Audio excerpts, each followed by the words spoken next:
Yo, what's up mga Kellogg's? Kellogg's TV nagbabalik.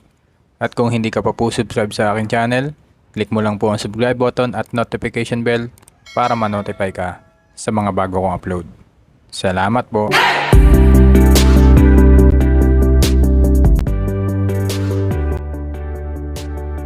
Ngayon ituturo ko sa inyo paano mag-download ng CPU-C. Click Google Chrome. Type mo sa Google CPU-C. Ito.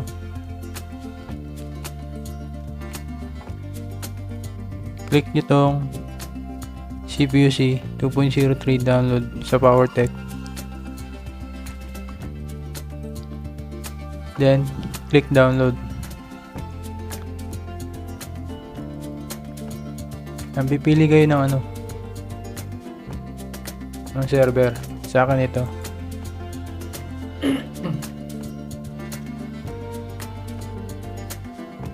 Ayan, tapos na. Click nyo lang to para ma-download na siya, ma-install siya. Ayan, click accept, then next, finish, close mo yan, then edit mo siya.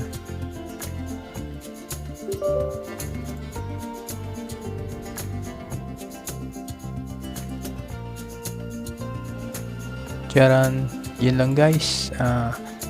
Thank you for watching. Don't forget to like, share, and subscribe. Salamat po.